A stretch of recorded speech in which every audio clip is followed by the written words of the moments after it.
19. Sebelum terlambat, wahai PLT Gubernur, wahai Bupati dan Wali Kota, wahai guru-guru kami di MPU Aceh dan MPU seluruh kabupaten, bergeraklah. Qulil haq walau kana murran. Kami bangsa Aceh, kami umat Islam, kami ahli sunnah wal jamaah siap rela aish kaliman au mut syahidan. Kami hidup dengan kemuliaan dan siap mati untuk menyebut kesyahidan bahwa daerah Aceh hari ini benar-benar ingin dijadikan pilot project, ingin mereka cari oleh komunis dan antek-antek komunis kesalahan-kesalahan, kekurangan yang akhirnya mereka menghancurkan simbol-simbol Islam. Maka kepada segenap ormas Islam, kepada segenap tokoh-tokoh aswaja, kepada khususnya Front Pembela Islam, kepada antum wahai Front Pembela Islam, wahai Laskar Pembela Islam, mulai hari ini dan seterusnya, jaga simbol-simbol agama, jaga masjid, jaga Al-Quran, jaga sunnah-sunnah Rasulullah, wabil khusus jaga ulama dan para habaib, wabil khusus mereka yang ada di Aceh daripada antek-antek PKI komunis yang ingin menghancurkan Islam dari dalam.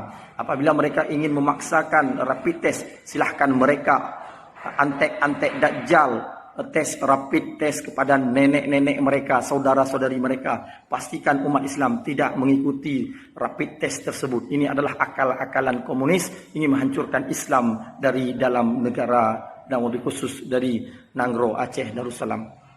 Kepada saudara kami pejuang, kepada ketua-ketua Front Pembela Islam, khususnya kepada Abi Nazar Aceh Timur, kami memberikan apresiasi yang sebesar-besarnya. Kepada Tengku Bahagia, hati-hati, daerah antum adalah sebagai pilot project Aceh Timur dan PD. Ingat bahawa proyek mereka sudah cair, pinjaman mereka kepada tuan mereka komunis sudah cair. Mereka tidak bisa menjalankan program kecuali memaksa rakyat, wabil khusus rakyat Aceh. Maka kami mengajak kepada segenap kaum muslimin, lawan setiap program komunis yang sudah nyata ingin menghancurkan Islam, khususnya kepada tokoh-tokoh, dan pastikan kita untuk tegak berada menegakkan Islam secara kafah di Nangro Aceh Darussalam. Demikian yang bisa kami sampaikan. Mudah-mudahan bermanfaat bagi kita semua. Selamat berjuang. Mudah-mudahan Allah menerima kita sebagai orang-orang yang syahid di jalan Allah, orang-orang yang dimuliakan oleh Allah dan baginda Rasulullah sallallahu alaihi wasallam. Selamat berjuang. Semoga Allah memuliakan kita dunia dan akhirat. Aish kariman au mutsyahidan. Takbir. Allahu akbar. Assalamualaikum warahmatullahi wabarakatuh.